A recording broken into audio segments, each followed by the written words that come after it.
অর্থনীতির অন্যতম প্রধান চালিকা শক্তি প্রবাসীদের পাঠানো রেমিটেন্স। সেফ হাসপাতাল, নরমাল ডেলিভারিতে আপনার আস্থার হাসপাতাল।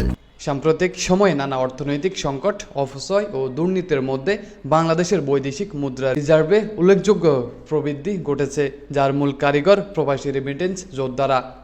বাংলাদেশ ব্যাংকের সর্বশেষ তথ্য অনুযায়ী 2024 সালের ফেব্রুয়ারি মাসে দেশের রেকর্ড $252 কোটি রেমিটেন্স, যা আগের বছরের একই সময়ের তুলনায় প্রায় $50 কোটি বেশি। এটি ফেব্রুয়ারি মাসের ইতিহাসে সর্বোচ্চ রেমিটেন্স প্রবাহ। এর আগে 2023 সালের ডিসেম্বর মাসে সর্বোচ্চ $2.64 বিলিয়ন রেমিটেন্স এসেছে, যা বাংলাদেশের ইতিহাসে নতুন মাইল ফলক স্থাপন করে।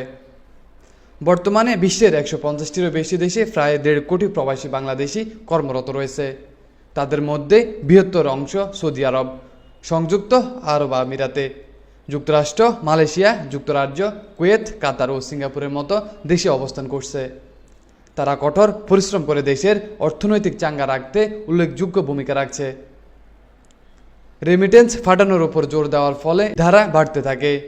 চলতি অর্থবছরের প্রথম 5 মাসে বাংলাদেশে $1.849 কোটি বেশি রেমিটেন্স এসেছে, যা আগের বছরের একই সময়ে তুলনায় $355 কোটি বা 30% বেশি।